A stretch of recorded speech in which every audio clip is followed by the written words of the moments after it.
नमस्कार। आपका स्वागत है टेक्निकल योगा गुरुजी चैनल पर। तो दोस्तों, आज आपके लिए लेकर आया हूँ बंद। बंद कितने प्रकार के होते हैं और कौन से बंद को कैसे लगाया जाता है, इसके लाभ क्या प्राप्त होते हैं, इसके आध्यात्मिक लाभ क्या प्राप्त होते हैं, इनमें सावधानी क्या रखनी होती है, तो इसके बारे में आज हम लोग जानेंगे। तो मैं कोशिश करूंगा कि जो ग्रंथ के हिसाब से है वैसी मैं आपको जानकारी दे पाऊं, और कोई त्रुटि होती है, गलती होती तो उसके लिए क्षमा करें। चलिए स्टार्ट करते हैं। सबसे पहले बंद के बारे में जानते हैं। तो 4 प्रकार के बंद बताए गए हैं हमारे योग ग्रंथ में। पहला बंद आपका होता है मूल बंद, दूसरा आपका बंद होता है उद्यान बंद, तीसरा बंद आपका होता है जालंधर बंद, चौथा बंद होता है जब ये तीनों बंद लगाते हैं एक साथ तब आपका बनता है चौथा बंद महाबंद। ये 4 प्रकार के बंद का जो है योग ग्रंथों में वर्णन मिलता है। चारों बंदों को कैसे करते हैं तो आगे इसके बारे में हम लोग जानेंगे। उसके बाद बंद जो होते हैं इसको वन बाई वन करके हम लोग जानेंगे। तो चलिए सबसे पहले हम लोग जानेंगे जालंधर बंद के बारे में। जालंधर बंद कैसे लगाया जाता है, इसकी क्या विधि होती है, ठीक है, क्या सावधानी रखनी होती है और इससे क्या लाभ प्राप्त होते हैं और कितनी आवृत्ति इसकी करनी चाहिए हमको। चलिए उसके बारे में जानते हैं। तो सबसे पहले अपने आसन के ऊपर इस तरीके से बैठ जाएं और आसन लगा लें। कोई भी आसन आप लगा सकते हैं, जैसे पद्मासन लगा सकते हैं, सिद्धासन लगा सकते हैं, सिद्ध योनि आसन आप लगा सकते हैं। तो अभी मैंने लगाया हुआ है पद्मासन। इस तरीके से आपको पद्मासन लगा लेना है। उसके बाद इसका अभ्यास आप कर सकते हैं। उसके बाद क्या करना है, दोनों हथेलियों को इस तरीके से घुटने के ऊपर रखें। घुटने आपके जमीन से लगे हुए होना चाहिए इस तरीके से, ठीक है, और कंधे आपके इस तरीके से ऊपर उठे हुए रहेंगे, ठीक है। उसके बाद मेरुदंड को सीधा रखना है। मेरुदंड सीधा रखें, गर्दन सीधी रखें। अब क्या करना है, धीरे धीरे नासा छिद्रों से श्वास अंदर की ओर खींचना है, ठीक है। उसके बाद श्वास जितनी आप खींच सकते हैं उतनी खींच लीजिएगा और आपको अंतर्मुखी कुंभक लगाना है, मतलब श्वास को अंदर की ओर रोक के रखना है, ठीक है। और फिर धीरे धीरे गर्दन को इस तरीके से सामने झुकाएंगे। आपका जो ढोडी है, चिन्ह है, उसको वक्ष प्रदेश से मतलब आपके सीने से दबा कर रखें इस तरीके से और श्वास रोक के रखें। फिर वापस आएंगे तो धीरे धीरे श्वास छोड़ते हुए पूरे शरीर को रिलैक्स करेंगे इस तरीके। तो चलिए इस तरीके से आप बैठ गए, कंधे आपके बिल्कुल ऊपर उठे हुए हैं, कोहनियां सीधी रहेंगी, घुटने आपके जमीन से लगे हुए, नासा छिद्रों से श्वास आपने अंदर की ओर ली। अब धीरे धीरे गर्दन को सामने की ओर झुकाएं, ढोडी को वक्ष प्रदेश से लगा लीजिएगा, मतलब सीने से लगा कर रखें और श्वास को रोक के रखिएगा।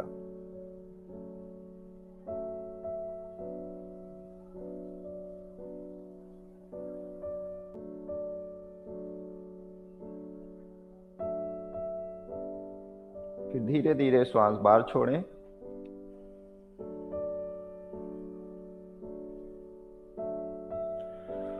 तो ये इसकी एक आवृत्ति हुई। इसको इस तरीके से आप कर सकते हैं।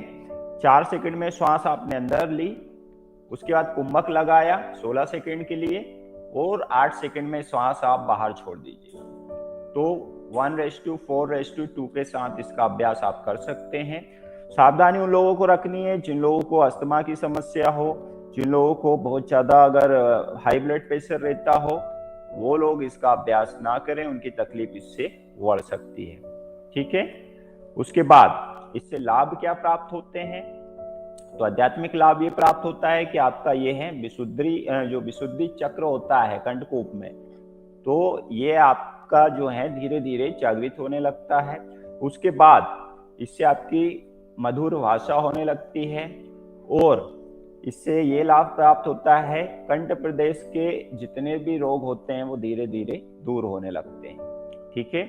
और इससे आपके शरीर में जो है वायु धारण करने की, प्राण वायु धारण करने की क्षमता धीरे धीरे बढ़ जाती है। तो ये जो है ये लगाया अभी आपने जालंधर बंद। जालंधर बंद जो होता है ये आपकी रुद्र ग्रंथि से संबंध रखता है, क्योंकि आपको यहाँ पर कंठ पे जो है विशुद्धि चक्र है, विशुद्धि चक्र को ये प्रभावित करता है। फिर धीरे धीरे आपकी जो रुद्र नाड़ी होती है वो उसकी शुद्धि हो जाती है। फिर आपके जो है आज्ञा चक्र और सहस्त्रार चक्र तक इसका प्रभाव पहुंचता है।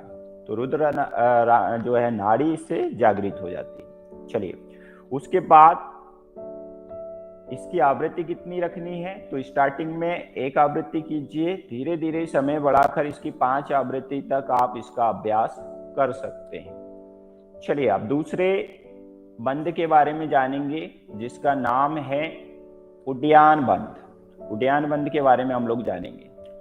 तो इसका अभ्यास कैसे करना चाहिए? तो उड्डयन बंद का अभ्यास जो है वो भी आप पद्मासन, सिद्धासन, सिद्धयोनि आसन में आप कर सकते हैं। ठीक है, तो चलिए विधि इसकी जानेंगे। तो इस तरीके से पद्मासन लगा लें जैसे मैंने लगाया है। दोनों हथेलियों को घुटने के ऊपर रख दें। ठीक है, कंधे आपके इस तरीके से ऊपर रहेंगे। अब इसमें आपको क्या करना है? श्वास को बाहर की ओर, मतलब महाकुंभक आपको लगाना है, बाहर की ओर छोड़ना है। ठीक है, तो इसमें आपकी जो है पेट की स्थिति इस तरीके से रहेगी, आप देख सकते हैं। ठीक है, तो इस तरीके से आपने दोनों हथेलियों को घुटने के ऊपर रखा, घुटनों को जमीन से लगाया, श्वास अंदर खींची नासा छिद्रों से। अब धीरे धीरे पूरी श्वास खाली कर दीजिए, उदर को अंदर मेरुदंड से लगा लीजिए।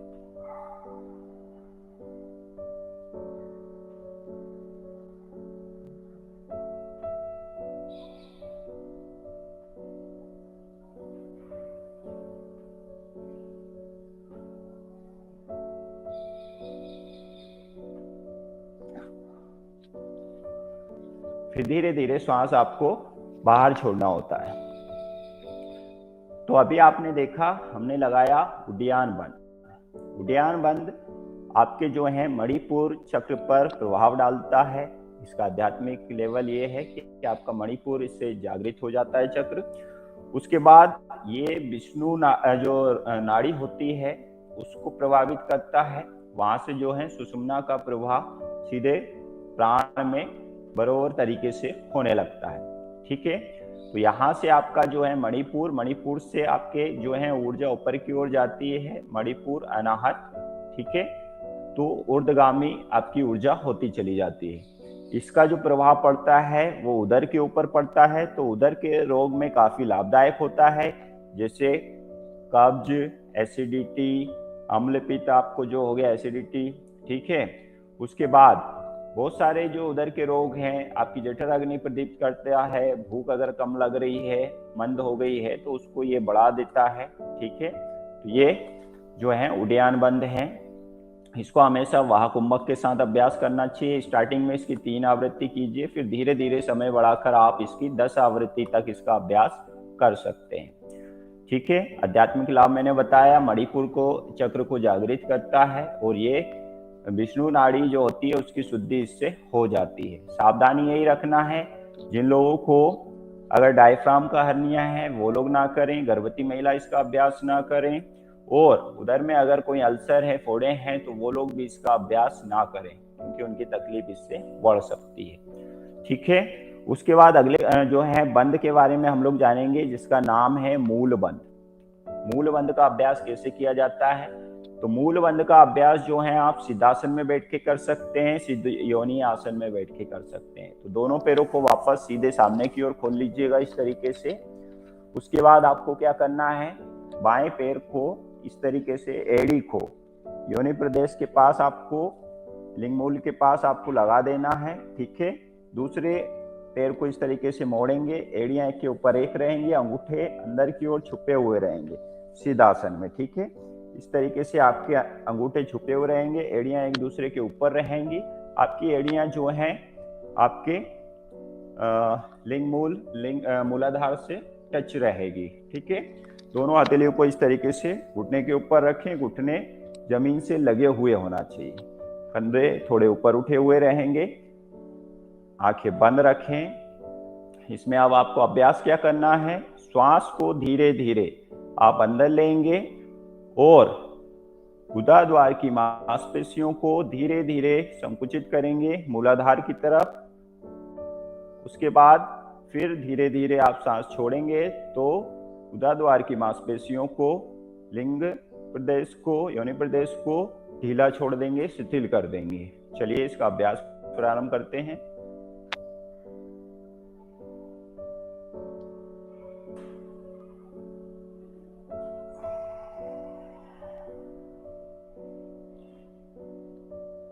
इसमें आपको जो है गर्दन को सामने वक्ष से डोडी को लगाकर रखना है।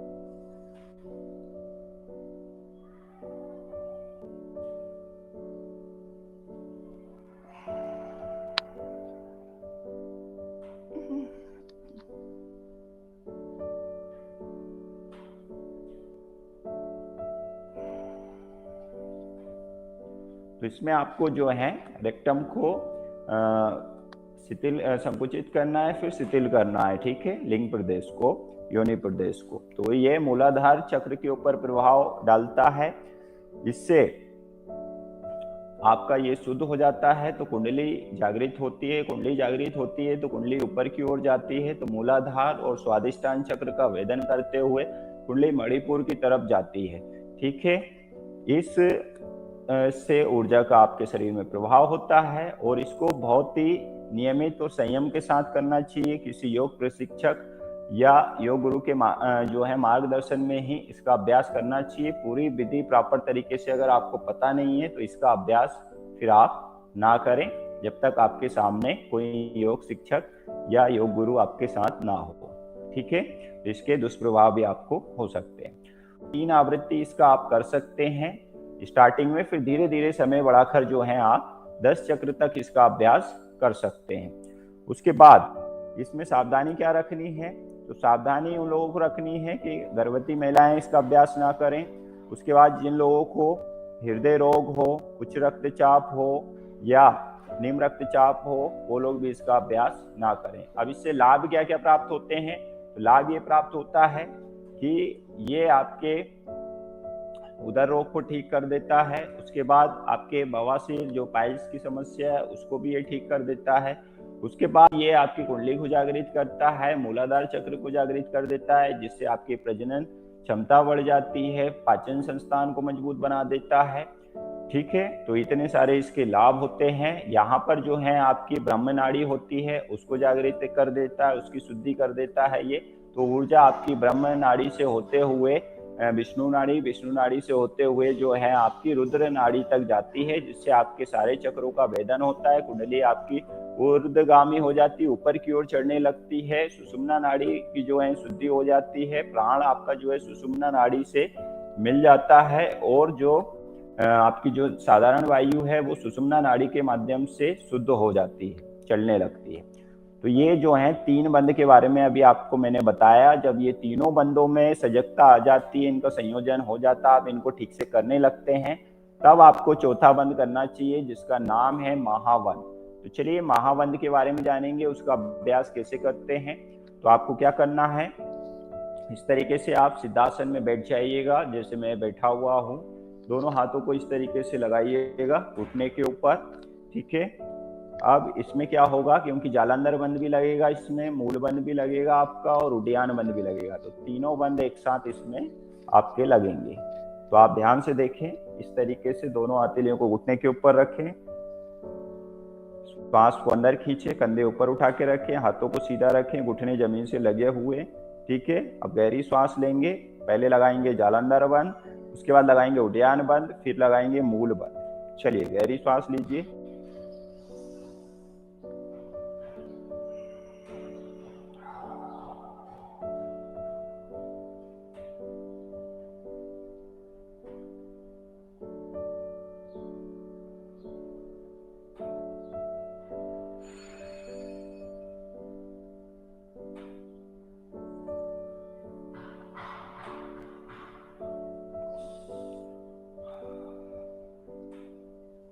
धीरे धीरे तीनों बंदों को खोल दीजिए। तो अभी आपने देखा हमने लगाया महावन, महावन में पहले जालंधर बंद लगाया, फिर उद्यान बंद लगाया, फिर मूल बंद लगाया।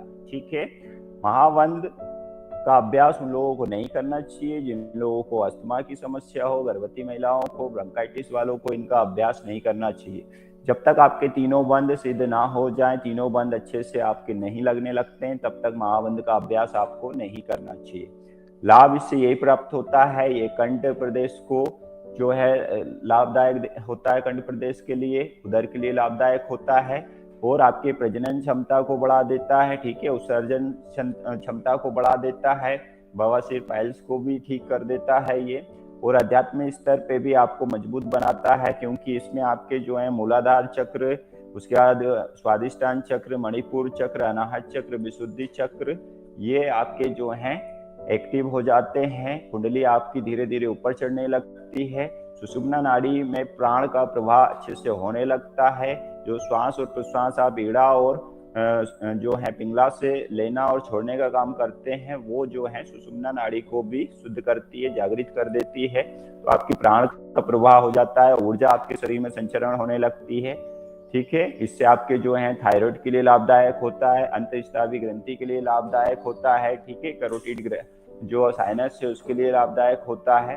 तो बहुत सारे ऐसे जो हैं लाभ आपको प्राप्त होते हैं। थायराइड उद्दीपक जो आपकी ग्रंथि है उसको भी स्टिमुलेट कर देता है। तो सारे हार्मोन भी आपके इससे नियमित हो जाते हैं। इससे आपकी आयु बढ़ जाती है, आपको मृत्यु का भय नहीं रहता है और आपका शरीर एक नए बच्चे के समान शरीर हो जाता है। बुढ़ापे का भय आपको नहीं रहता है, बुढ़ापा आपका रुक सा जाता है इससे।